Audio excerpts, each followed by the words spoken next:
I think this idea of a feminist vision of peace is one that I find very interesting.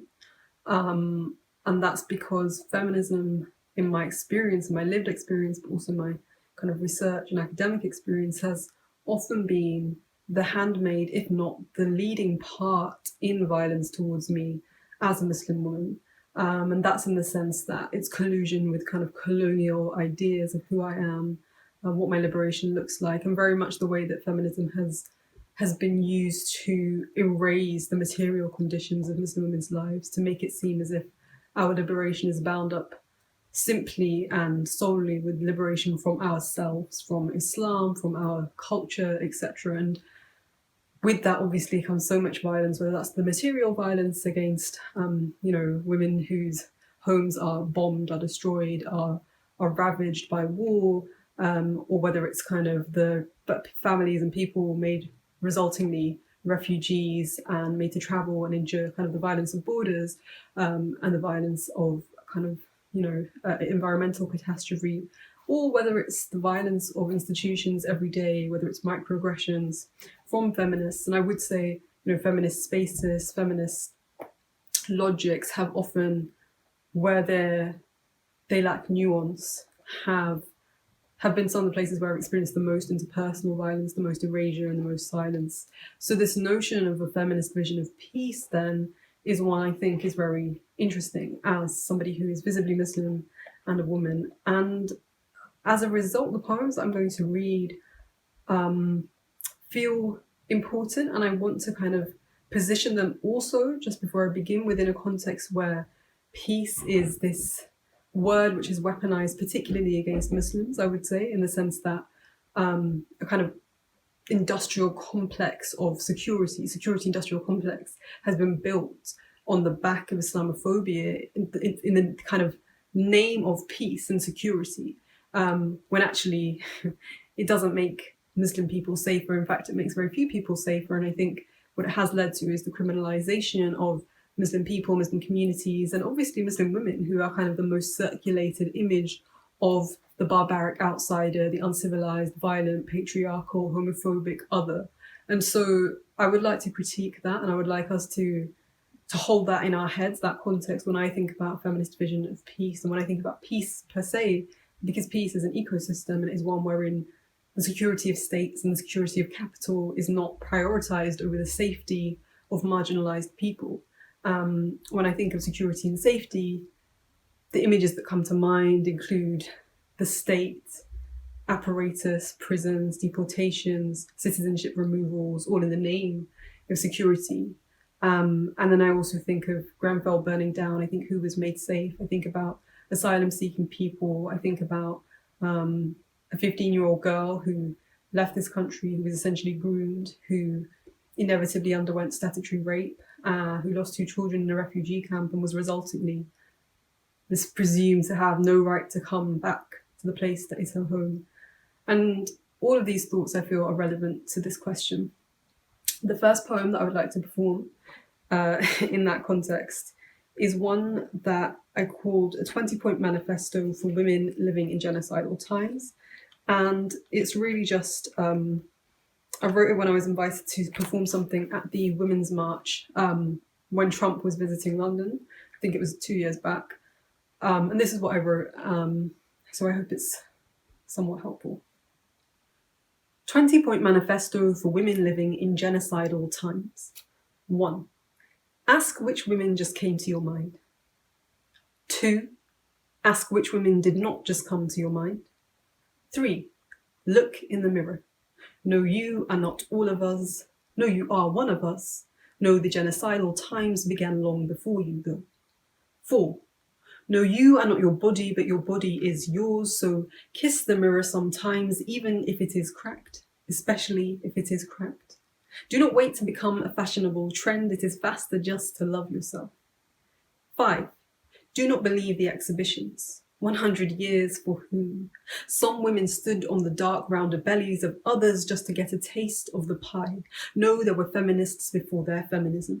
There was history before Europe, progress before progressive values were coerced onto the world. There were working mothers before there was applause. There were fields and bending knees and factory night shifts and silence. For the history of the world is not a history of great men, or nation states, or civilizations, or wars. It is a history of women. 6. Do not want equality with men whose power comes from their subjugation of others. Wish for more than being the other side of the joke. Wish for more than putting someone else into the capitalist punchline. For more than making cracks about small hands and orange skin. If it takes emasculation to bring down the ones in power, then we concede that being less man is being humiliated and being more woman is being the joke. 7. The master's tools will never dismantle the master's house.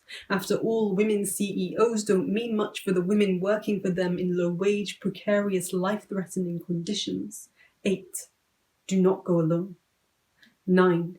Do not go alone. 10. There is always space for everyone. There is no reason we must queue for freedom. Some women perpetually at the back. It is all or nothing, so stand in a row instead. 11. You do not have to climb over me to climb upwards. Hold hands with the women you don't know, not just the ones you respect, not just the ones who don't avert your eyes from, not just the ones you get. You do not have to climb over me to climb upwards. 12. Do not let yourself be reduced. They will try to split you. Look for more than representation, call for reparation. 13. Ask the questions that scare you. Ask if the liberals are really so different from the fascists. The liberals will say they stand for freedom of speech whilst restricting what Muslims can talk about. The fascists will cut our tongues out instead. But what's the difference when we're silenced? What's the difference when it still means a drone dropped on your home? What's the difference when you're still in Guantanamo Bay? What's the difference when you're tortured? What's the difference when your body is still suspect? What's the difference when you're dead? 14. Liberation is not a door that opens from the inside. Do not wait. Do not ask permission, dress up pretty, blink your eyes and ask to be let in, kick it down. 15. Realize liberation is not a door at all, not something you walk through and enter, but something that's in you. Your sharp tongue, big heart and weeping eyes. 16. Liberation did not come from the ballot box. Liberation will not come from the government. No, the state will placate you as it dehumanizes you. No, women's rights only count if they see you first as human. There are women who will never be woman. They are sitting in refugee camps, in detention centres and under rubble. They will tell you these women were victims to their own societies. Had they only made it to the West, they would have been free like you. Had they only made it to the West, they would have been free like you. Had you only invaded their countries to save them, they would have been free like you. No, you are not free. No, this is only progress, the way wrapping a rope around your own neck gets you closer to death. 17. Know that genitals aren't necessary to bring us together. The revolution doesn't need to be pink. The reclamation doesn't need to be naked. What makes us oppressed is not that we are the same, but that we are in pain. 18. Do not be afraid of the question. Just because it feels bad doesn't mean it is. Wonder if your comfort is more important than her freedom. 19. Do not point over the ocean to say it is worse in America.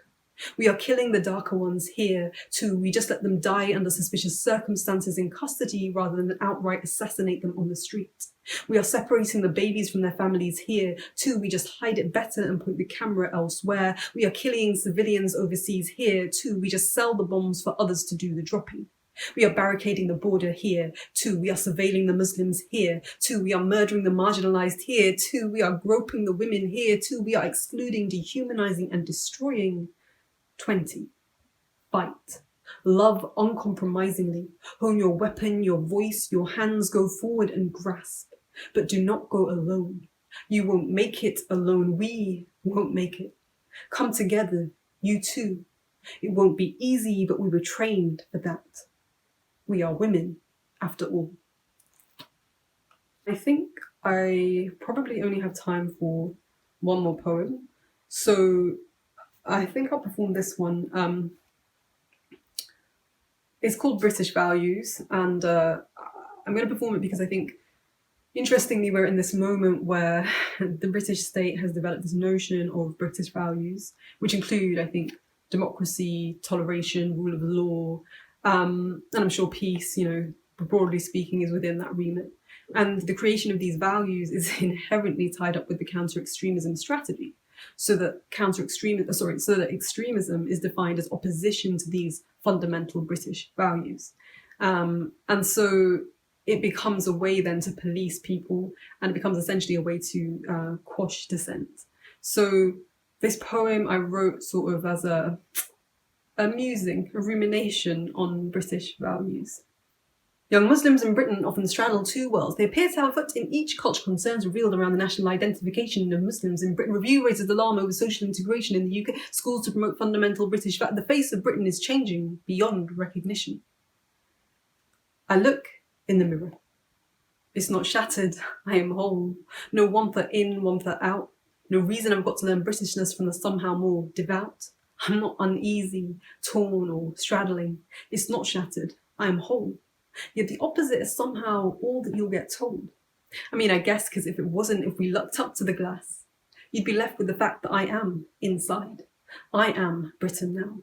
Because Britain is Bismillah. Britain is basmati rice. Britain is box braids and black barbers, shops, Bollywood and Bhangra. Britain is Bradford and Barking and Birmingham. Britain is biryani and black beans. Britain is black. Britain is brown. Britain is boys blasting dubstep on the bus to town. Britain is body popping outside the tube. Britain is Brick Lane before it was cool. Britain is bilingual. Britain is the burqa. Britain is praying in the changing rooms. Britain has its feet in your sink. Britain is bad at knowing itself, belligerent and boring.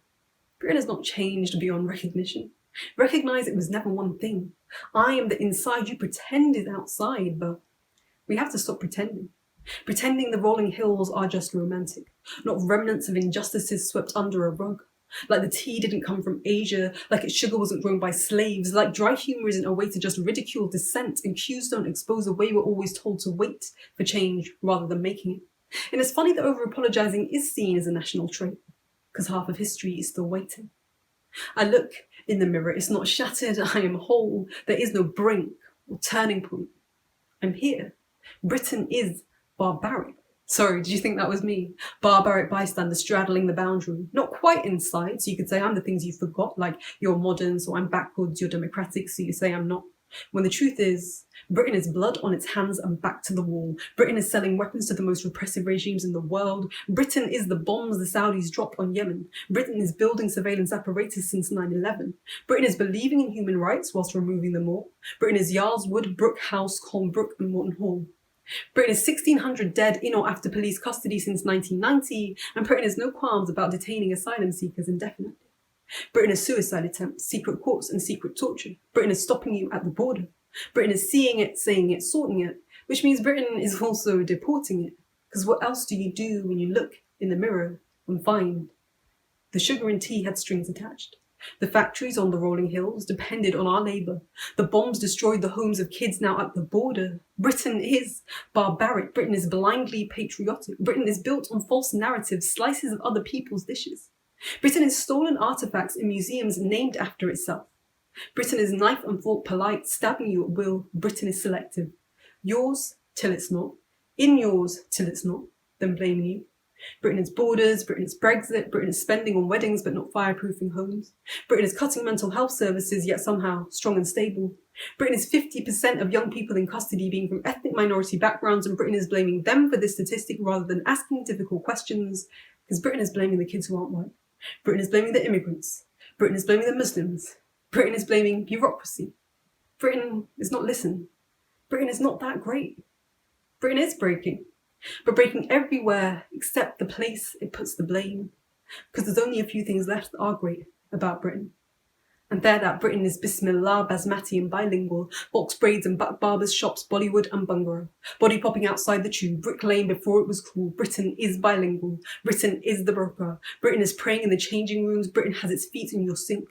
Britain is your greatest nightmare, every repercussion you never thought through. Britain is the terror to be countered. Britain is the mind to be got inside.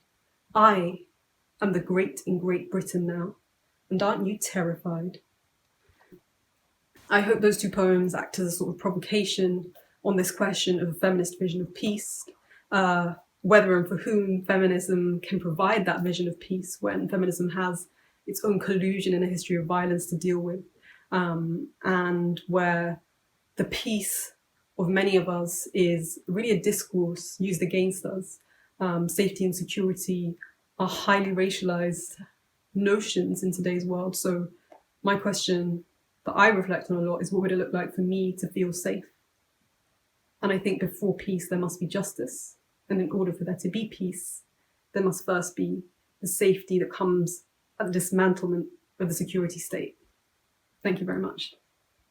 This is my poetry book, by the way, Post-Colonial Banter by Suhaiymah Manzoor-Khan. Thank you for having me.